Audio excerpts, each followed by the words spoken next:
Pippo. What was it about Jess last night that got you so angry?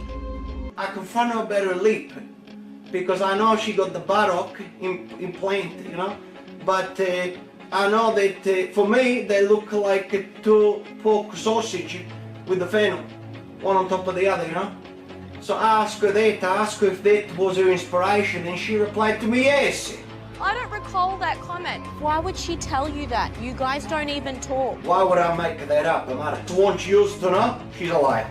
Use isn't a word. I've been using you since you've been making gyros in your nappy. At that time I was working in the sugarcane fields with your grandfather Vasily. And let me tell you, every day I cut my hands on those sugarcane so you could sprinkle a little bit of sugar on your cornflakes. Why is it your business? Because gossip is my business, ladies, and the business is good.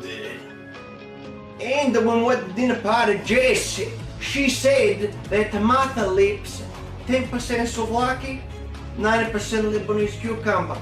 Who knew? Mick, tell me why they try to bluff me. Because it's all the lies, mate. It's all the lies. But how is it lies? Who is to say that it's a lie? Martha, you know what's funny? We're on a TV show. I have the footage of you telling a lie. Let's grab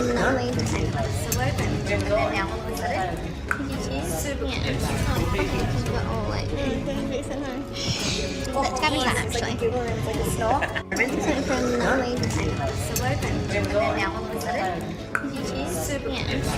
Martha, that's you.